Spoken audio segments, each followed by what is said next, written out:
Hi, welcome back to Enchantment with Angel. Today's enchanting recipe is creamy Cajun prawn pasta. So let's start making this delicious recipe. For this you will need about 250 grams of prawns cleaned and deveined.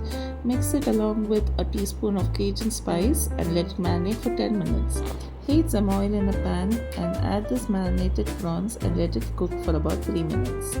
Once done, just remove only the prawns and set it aside.